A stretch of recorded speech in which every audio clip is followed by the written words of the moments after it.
All right, it says I'm live on the YouTube.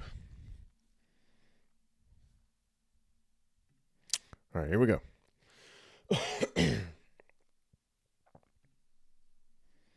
Live video starting on Facebook. We're getting up. All right, here we go. So let's do what do they call it? Catchphrase. If you've been divorced more than twice, it's a no for me, dog. Um, Look, real estate investing partnerships. It's a question I've been fielding a lot in the last couple of weeks, 3 to 4 times this week, as a matter of fact. So I know it's on a lot of people's minds. Today, during this stream, I'm gonna present to you a presentation I did a few years ago, talking about how to choose the best partners, what to look for. What's up, y'all? My name is Jay Helms, founder of the W2 Capitalist and the BRRRRs for Busy Parents. I have no idea why I'm stumbling over my words there, but we help married busy parents find and fund 1 to 4 properties a year. And today we're going to talk about partnerships, because sometimes it just makes more sense to have a partner than to try to do it on yourself. Usually one partner has more time than they have capital, and then the partnership has the opposite of that. So they have more capital than they do time. So they typically work pretty well if you partner up with the right people, right? So we're going to dive into this. And just for the record, I have more than a couple dozen partners that I'm happily working with.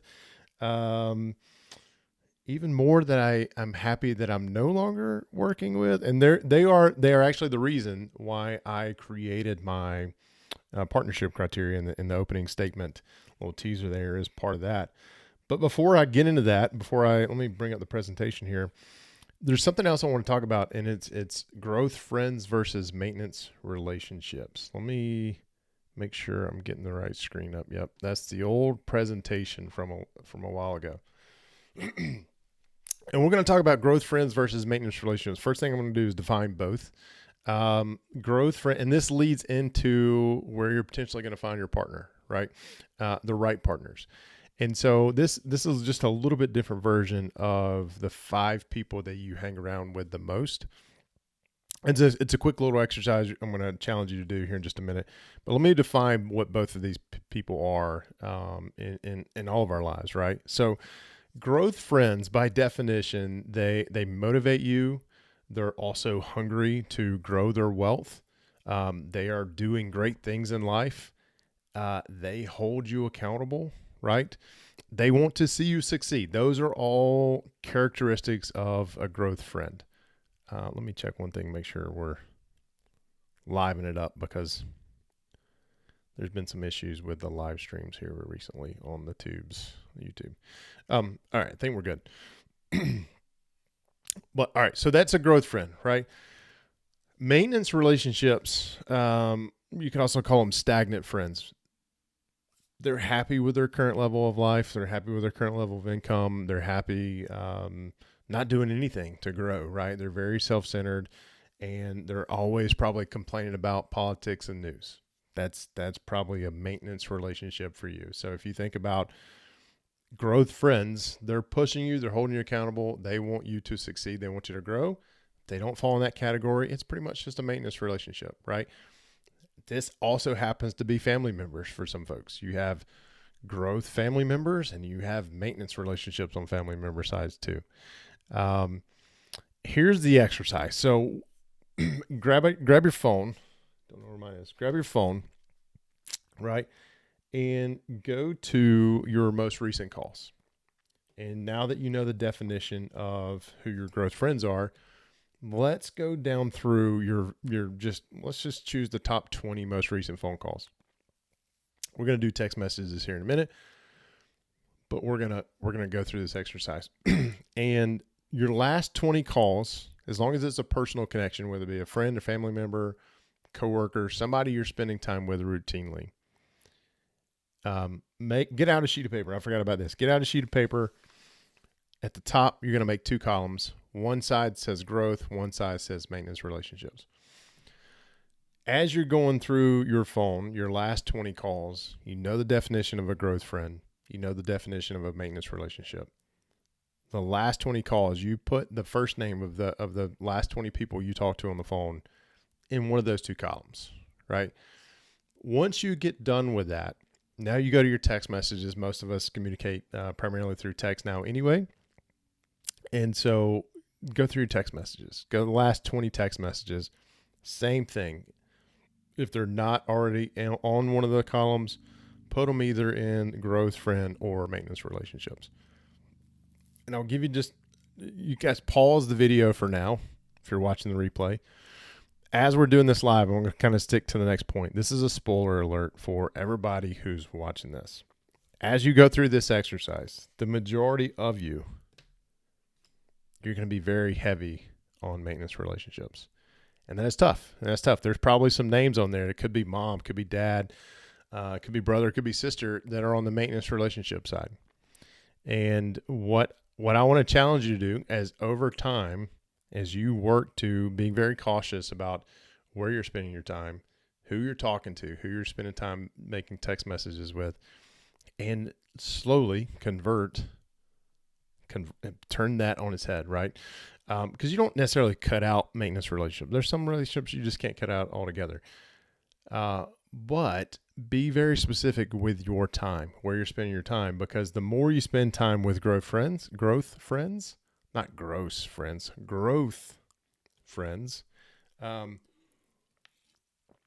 the more likely it is that you're gonna achieve your goals, right?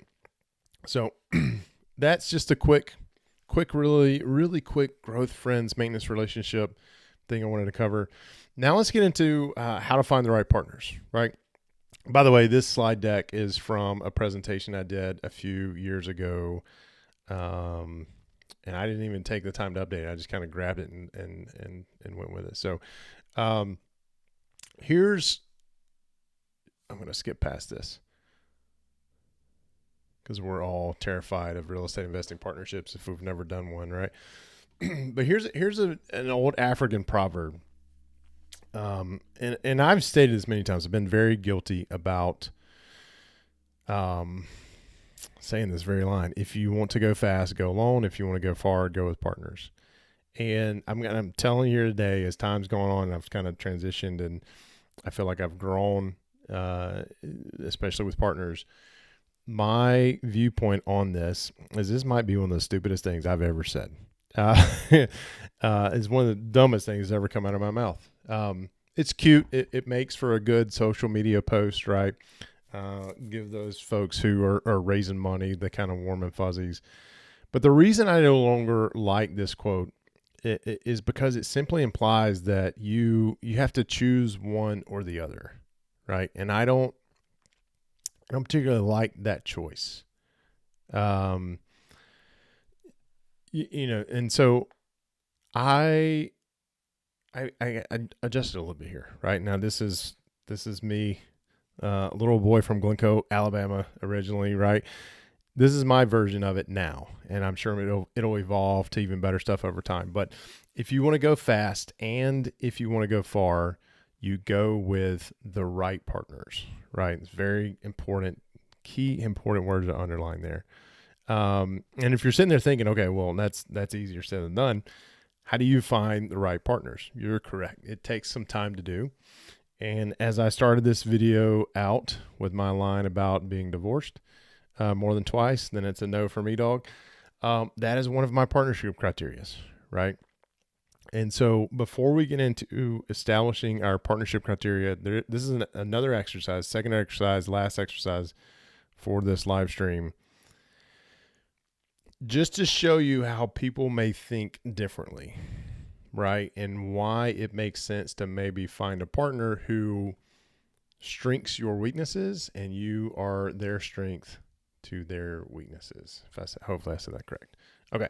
So this is an exercise that I was reminded of as I was listening to Zig Ziglar this morning, or yesterday morning, but it's pretty simple, right? How many squares do you see? And I think I can highlight. Let's see if I don't know if y'all see this or not. Move this over here. Yeah. Okay. So how many squares do you see?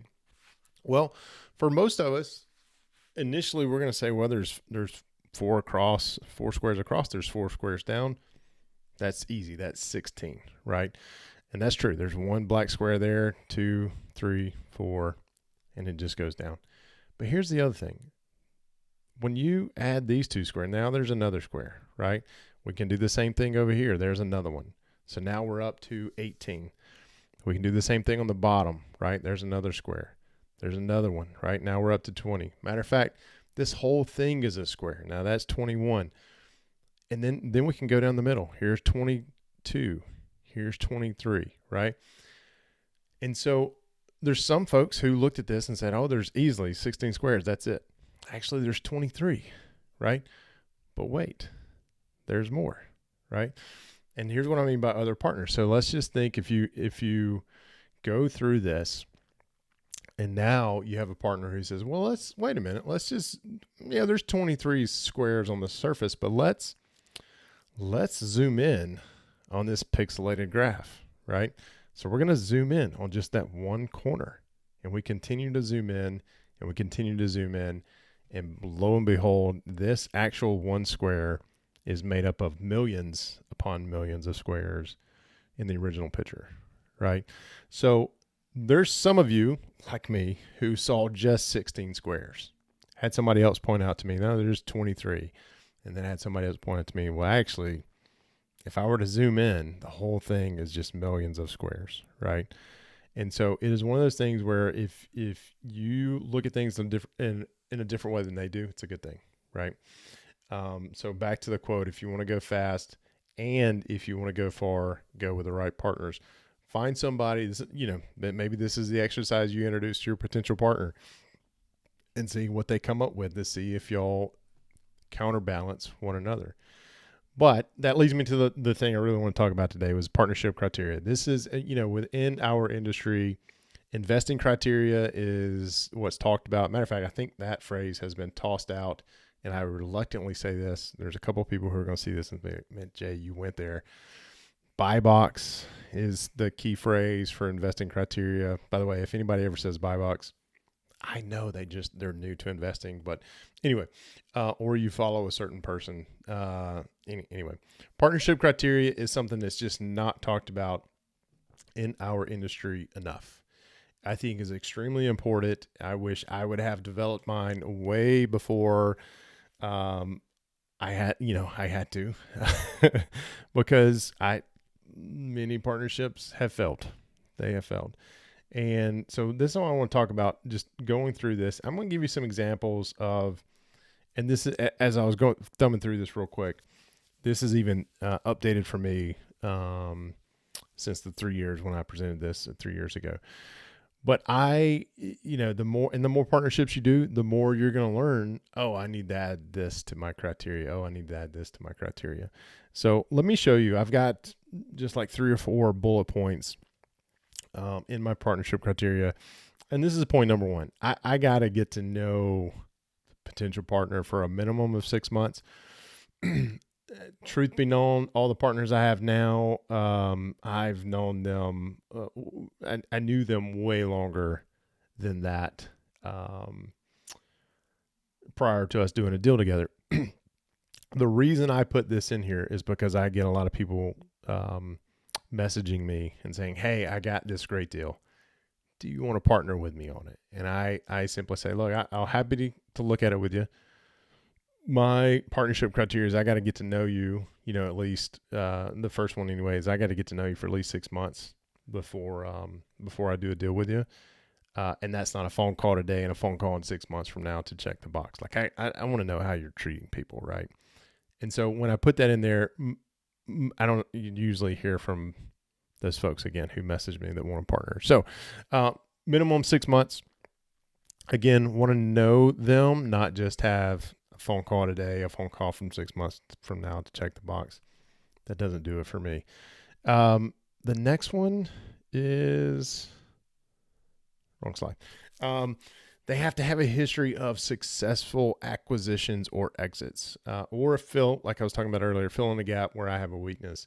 This didn't used to be in there. I used to partner with people as I was just starting out. I was also partnering with people who were just starting out, and it seemed to work. But as my investing career has progressed, I I don't want to partner. I'll work with you. I'll coach you. I'll mentor you.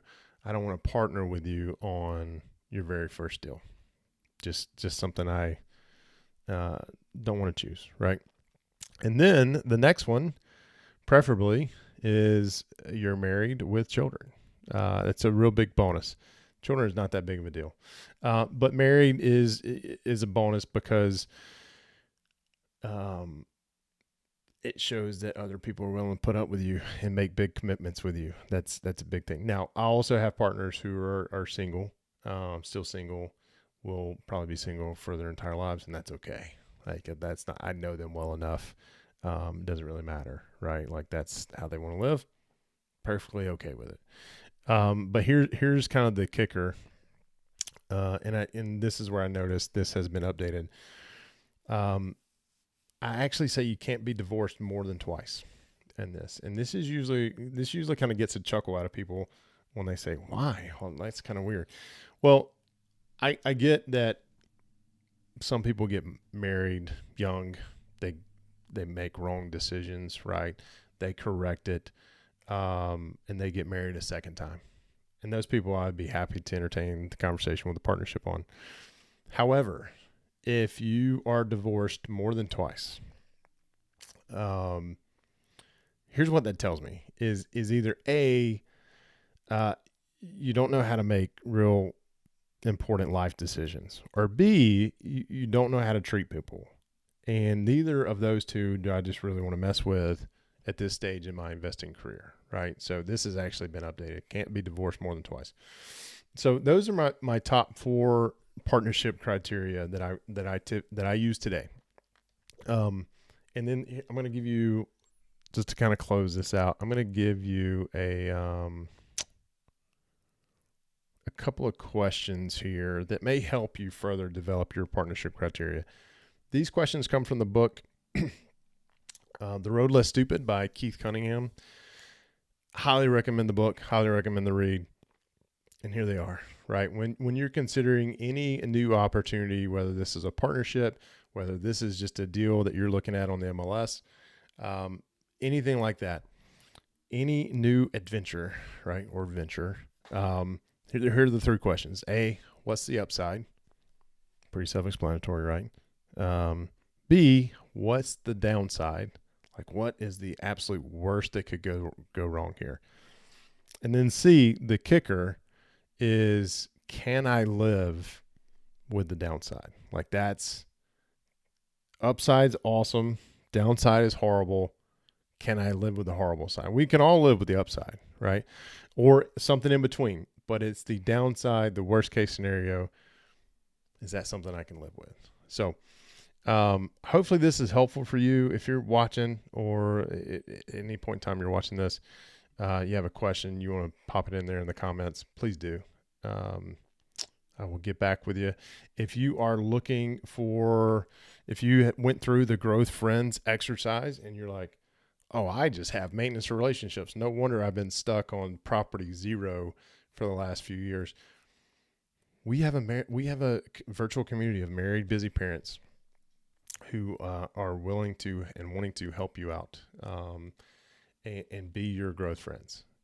Reach out. There is a link somewhere around here, around this video, where you can reach out. Let's get connected and let's get going. Anyway, hopefully this has been helpful. Hopefully this has been helpful. Let me know if it has, and I'll see you